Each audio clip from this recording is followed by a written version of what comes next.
All right, now? All right, hello, welcome back everyone. So this is the second session of the SP20 symposium on non-local and non-linear nanophotonics.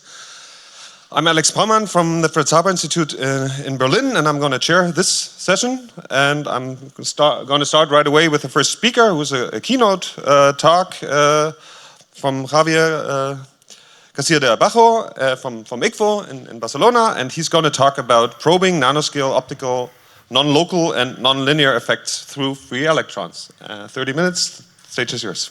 Okay, so thank you very much for putting this together and for inviting me. So I'll be talking about the free electrons, what they can do for us in terms of probing electromagnetic fields or acting also as sources of electromagnetic fields and what you can do with them. Free electrons have a long history.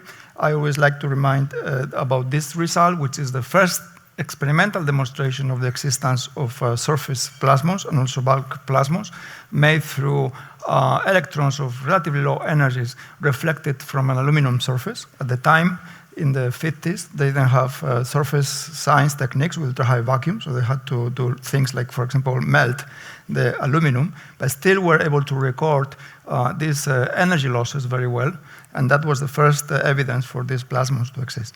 And later on, people used also electrons to probe not only the energy loss, but also the deflection in the electrons, that the combination of the two gave the dispersion relation of surface modes, in this case, two surface plasmon branches that are hybridized in a thin film. Later on, people were able to do microscopy with these things. So this is not microscopy yet. There is no spatial resolution. Here you have the good resolution of electrons because the wavelength is so small, the electron wavelength. And then in this case, you can see a snapshot of plasmons that are corresponding to energy losses, selected energy losses of the electrons when they traverse these particles.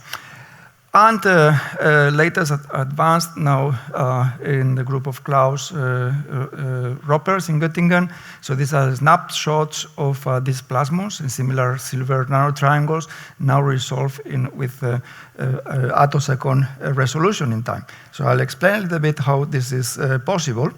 And then before that, just to situate this in context, if you want to have a certain energy resolution and a certain spatial resolution, of course, electrons win because the electron wavelength at this energy is much less than the photon wavelength.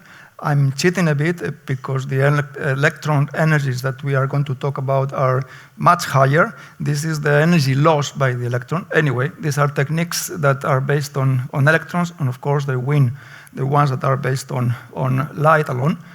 There is also temporal resolution, all the way from electronics a little bit towards the ultra-fast optics. You combine light and electrons as well. And lately also with electrons, you can reach the attosecond regime. And that's what I'm going to show you later. So in a typical instrument, electron microscope, you have a source, a specimen, and a detector, a spectrometer, and then you try to collect signals with these characteristics. So the energy resolution in resolving the electrons are a few milli-electron volt at the moment. They are continuously pushing this towards the 1 milli-electron volt region. And then spatial resolution is sub-angstrom, both of them simultaneously combined. For example, to resolve atomic structures, and not only that, excitations in these atomic structures created in this case by a silicon impurity in a graphene lattice, and depending where your electron is at different positions, 1, 2, 3, 4, etc., you see different spectra, that this is the different vibrational density of states probed by the electron. These beautiful results by the group of Quentin Ramase. With this type of resolution, you can do things in photonics, and with this high probability material, you can resolve the phonon polaritons, how they are confined and near the surface, the bulk, etc. So this is a work in progress. You can resolve, you've seen these images, I'm sure, snapshots also of standing waves. For example, here in nanowires, from then you can get a dispersion relation of these modes in very good correspondence with theory, etc., etc. So besides looking at the electron energy losses, you can also look at the light that is emitted as a result of the interaction of the electrons, the passage of the electrons. And then I just show an example here from the group of Takumi Sonomiya in Japan, where he's doing this cathodoluminescence by bombarding with electron, collecting the light, but now the position of the electron and the position of the focal spot of the light, they can be changed. So you can resolve for excitation somewhere where the emission is coming. If the excitation is here, where the emission is coming. If the excitation is here, the emission is coming in different places, okay? So you can see transport at the nano scale. And to put a little bit of tutorial aspects on this, let me just say how we typically understand the spectra that are generated in the emitted light and also in the energy losses by the electrons. So you have an electron, say you consider a point electron moving with a high, it's very energetic, so it moves basically with constant velocity. And then you just treat it as a point-like charge.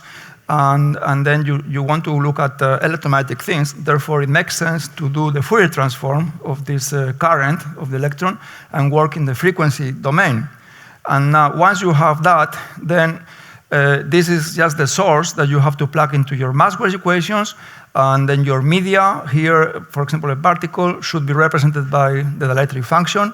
In principle, you can put anything you want here, even non-local response, DFT-like, etc. So this is allowed by this.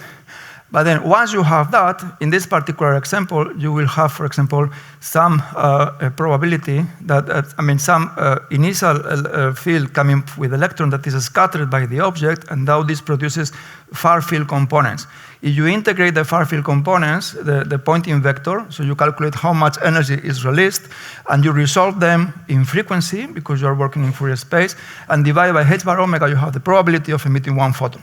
This works extremely well, although this calculation is entirely classical, but it coincides completely when you do a calculation of quantizing the electromagnetic field, the modes of the system, of the sample, the electron, everything. It just is the same.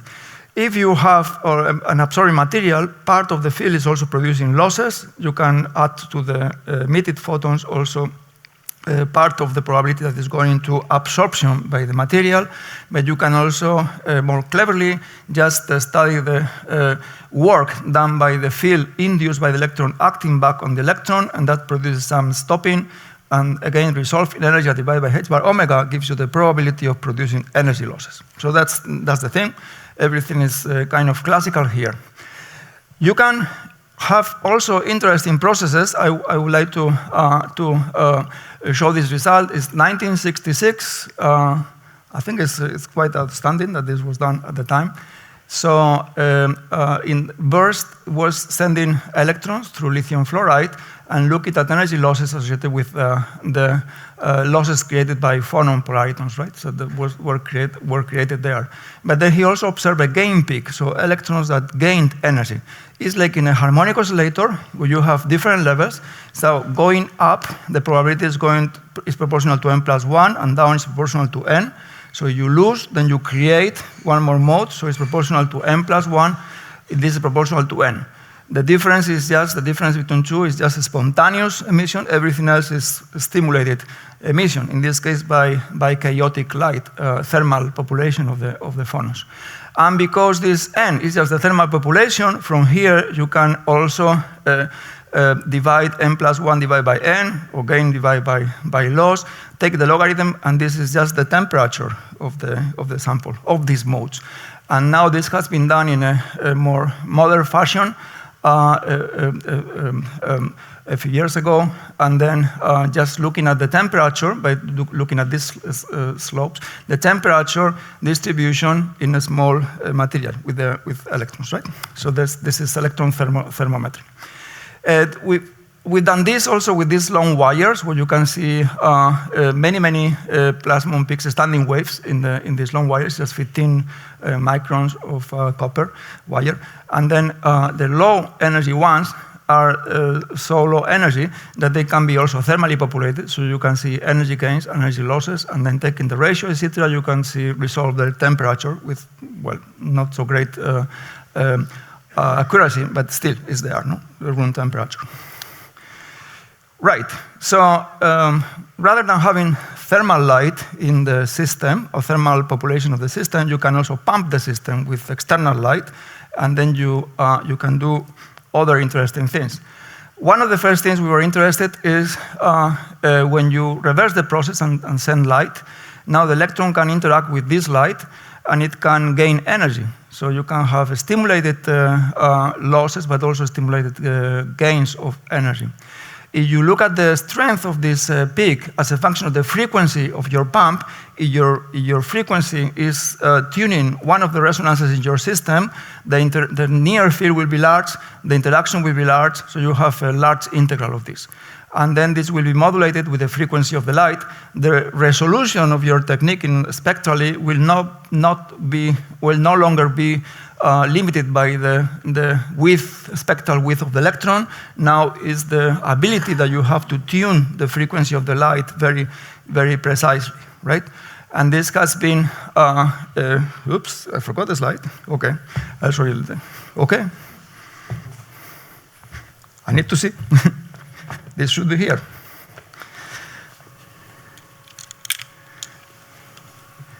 Yeah.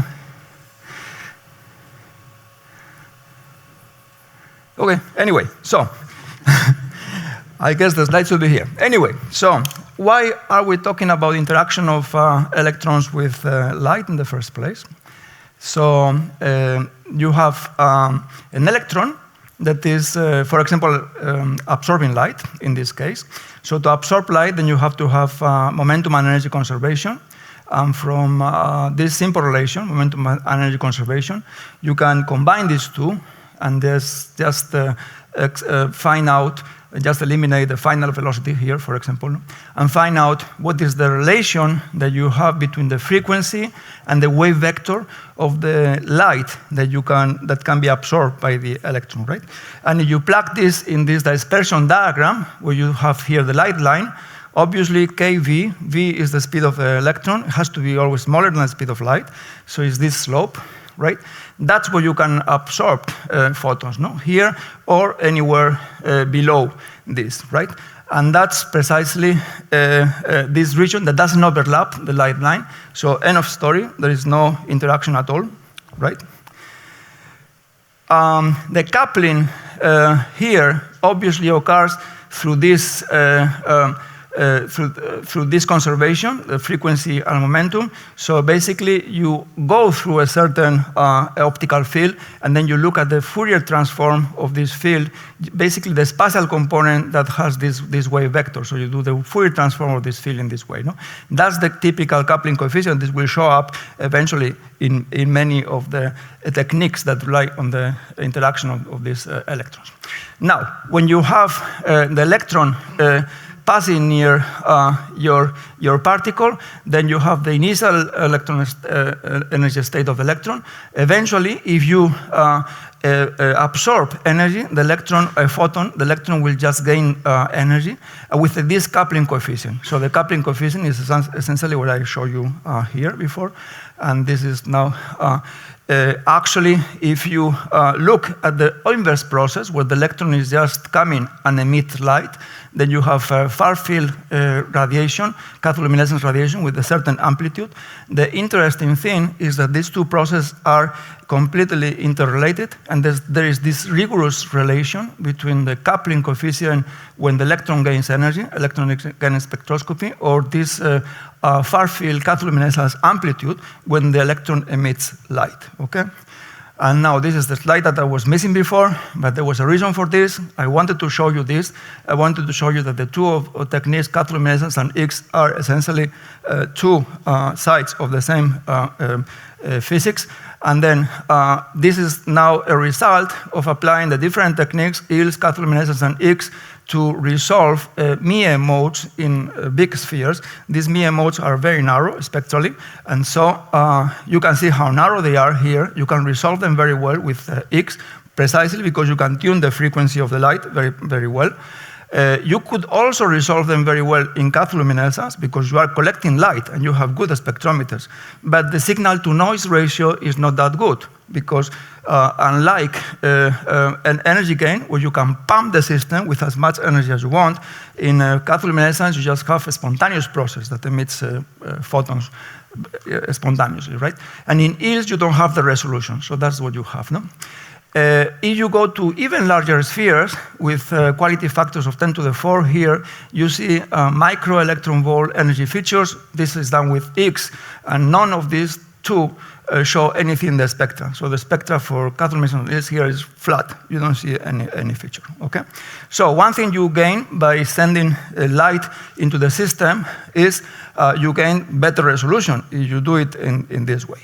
Other possibilities that you have is that when you illuminate a system, say with an ultra-fast pulse, and then you have an electron interacting with the light, and the harmonics of this light, this combination of different harmonics will produce a spectra in the electrons that are somehow asymmetric, right? And this degree of asymmetry tells you how many harmonics have been generated. So it's a way of probing nonlinear properties or nonlinear response of materials with the nanoscale. No? That's another thing you will have, even for example, in a gold particle that is a centrosymmetric material, but however, when the electron probes it, it just breaks the centrosymmetry by just having the electron trajectory here, and then you can in principle see that. No? So here we were advocating for using this to probe these nonlinear properties.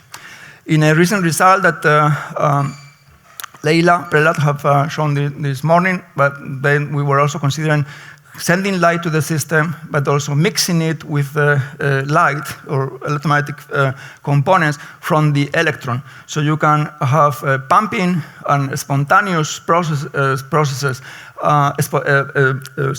stimulated processes by the incident light, and also some spontaneous processes triggered by the electron. And at different frequencies, right? And you can have some frequency or difference frequency generation out of these things. So what would be this good for? If you want to analyze processes that are occurring at very low frequency, but you want to send visible light and measure visible light, you can still do this. Actually, the interaction of the electron increases when the frequency goes down. So that with the lower frequency, the interaction strength, this coupling coefficient I showed you before, is just grows because simply you have this frequency going down here. Basically, the electron spends more time during the optical period. And so this is an example of how this can be applied. You have a silver particle, a silver nanowire that is coated with retinal. Retinal has these far infrared resonances. If you want to see them and resolve them spatially, that's very hard. There is no technique that can do that. What we are proposing here is you send light to pump the system, use the nonlinearity to mix of the metal to mix the low frequency of the electron resonating with the retinal resonances together with the visible light that you have here, and then collect visible light out at a different frequency. And by doing that, in principle, you should be able to resolve this thing. One more thing I want to talk about is, so far we have talked about electrolysis loss, cathodoluminescence emission. Now you put light in the system. What has become extremely popular is the technique of photon-induced near-field electron microscopy. This was, at the time when we were just busy with trying to design this X electron-educated spectroscopy, I'm fascinated by how you could gain in energy resolution by using external light. This paper from late Ahmed Sebail came out, and it was amazing because he was using femtosecond lasers just to trigger photoemission and then therefore create photoelectron pulses, and at the same time this was synchronized with femtosecond pulses illuminating the sample. So the intensity of these pulses was so large that you could have multiple interactions between the electrons and the electron and the light and the photons, and create multiple gains and losses by the electron. That's the first spectrum that they show, and all of a sudden, typically these peaks that typically are very, very small compared to the zeros peak of electron became super large, actually very symmetric. That's because it's a spontaneous, it's a stimulated process. And then we were doing theory on this, and then with theory it was easy just to change the intensity of the light that you were using. And so by changing the intensity of the light, you could see that different peaks associated with the emission or absorption of photons by the electron. So then you could see this kind of quantum billiard physics where basically there were some revivals of the peaks as you increase the intensity. For example, for one line here, that's the intensity that was probed here in this experiment. Okay, this physics was later demonstrated by again Klaus Roppers.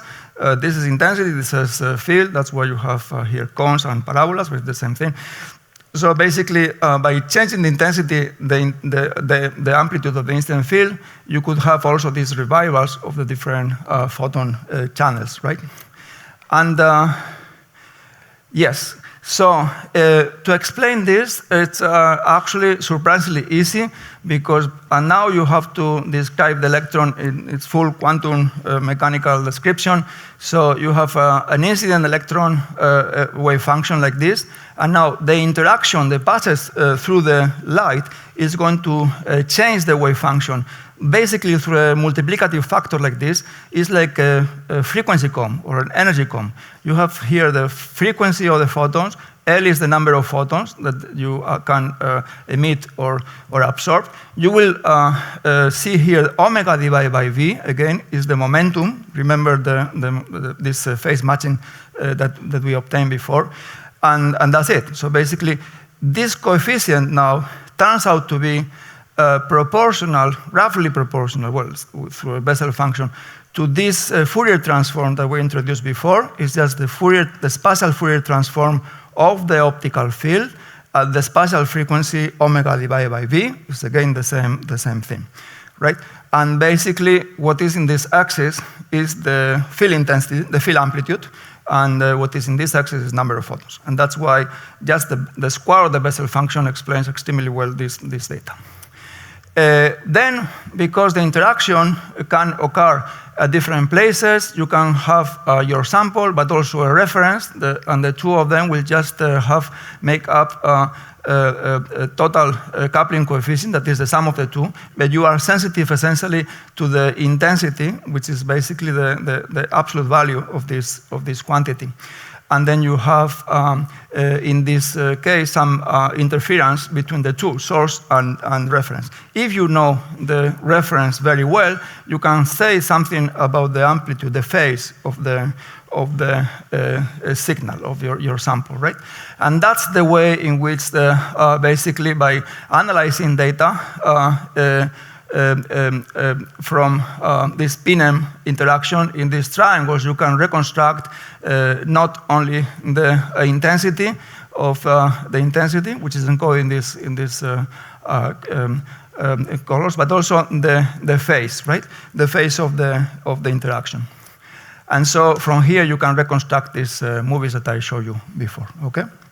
Just to conclude in this, say, 1 minute or before discussion, then this was the description that we put here, but we have forgotten something. So in this formula before, remember, we were neglecting this part, which is some recoil correction, this k squared, because the momentum of the photons that are absorbed is so small, you can, in principle, neglect it, unless your propagation distance is so large that this makes a difference. And this is precisely what happens if you wait for a long time before your I mean, you observe the electron for a long propagation distance, and then you have to put this correction. This has essentially the same structure as the Talbot effect, with the linear, with some order, some of the different orders, and a phase that is quadratic in the order here. And if you combine all of this, eventually what you have is if all of the amplitudes here would be the same, then you have a delta function, obviously, a comb of delta functions, if all of this would be the same. In fact, in experiments, what is shown is that the electrons just become a temporal comb of pulses that are in the femtosecond domain. And the very last slide is, this was only for monochromatic light. What we are analyzing now is if you use broadband, how far can you go? And then eventually you can go by letting the electron propagate and choosing the right profile of your light from femtoseconds down to septosecond regime, no? Create septosecond electron pulses. That's the idea. And with this, I would like to conclude. I think it's more or less on time. Yeah, thank you very much for your attention. Happy to take any questions.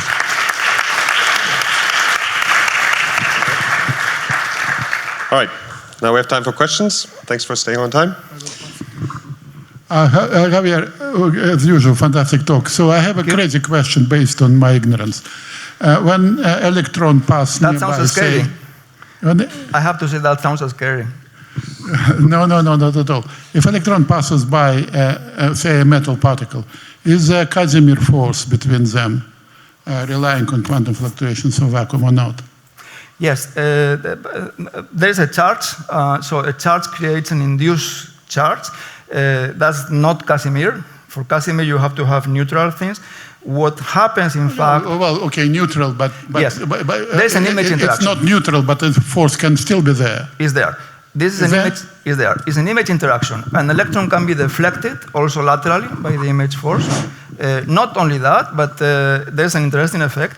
The image force is the result of an image potential that can have a scalar and a vector component, because we are here dealing with electrons that move very fast. It's classical to this point, but if you look at the electron, the wave function of the electron, these potentials become the source of the Haranov-Bohm effect that introduces a phase on the electron and modifies the wave function of the electron. So it's no longer classical. Yeah, but so there is a Casimir force. Image interaction. But this is not a Casimir. No. Okay, thank you. I have another question due to my ignorance, seriously. Okay. You show these coherent electron packets, right? You also write this superposition, and there is coherence. And yet we know that the interaction, that the electron scattering in metals is extraordinarily fast. We are talking at this density of 10 to the 22 per cubic centimeter, something like 10 to the minus 16 seconds. Shouldn't this be destroying, to some extent, your electron coherence, you know? I remember Rufus Ritchie had a good answer to the same question, but not in this case with electrons, but with photoemission, because you can claim, for example, that you have an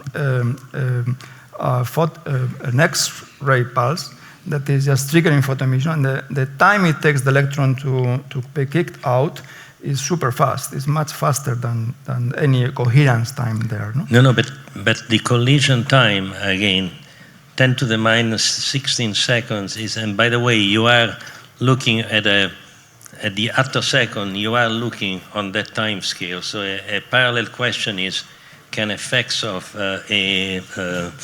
electron scattering be visible in this attosecond? That's a parallel question. I don't think so. I don't think so, because essentially well, first of all, the interaction with anything that is in the material, even all electrons considered, is very, very weak. And everything, once the interaction has passed, everything is just encapsulated in a final state. It's like you dressed the rest of the universe in a quantum mechanical state that factors out from the electron. So it's not affecting it. That's what I think. I'm still worried about this extraordinary fast collision, why they don't destroy your coherent state. Okay? Okay. It's a good question. Yeah, so very quick one. So you have this K dot V, and there is a cosine there. What do you do? What happens to cosine? What happens to the Cosine, the angle between K and V. Yeah, what happens to this is in that case the tutorial derivation was for photons, so photons can have any Do you direction, average? Yeah, but if you apply this this type of formulas to other modes that are, for example, if they are localized and discrete modes, like a plasmon, for example, is not the same. There is no angle there. It's just you have to do the math is a bit different. But the essence is essentially the same. This, for example, you have an electron passing parallel to a waveguide, and this type of experiments have also been done as well. There's no angle, no? Because there is only one direction that the wave-guided modes can go. So in that sense, this cosine is just when you have emission of radiation in all directions. That will happen, for example, when you have transition radiation. So an electron that is impinging on a surface, and it creates light in all possible directions. All right, I think time is up, so I think we should move on. Okay, thank you. In the interest of time, sorry. So we have thanks, Javier. Where is it? Oh, you have it already. No, but I need the clicker. The clicker is this one. This one. Okay. Yeah. Okay. All right, and we have the next exciting talk given by Jacob Kogin on Johns Hopkins, and he's going to talk about limitations and opportunities in second-order nonlinear optical.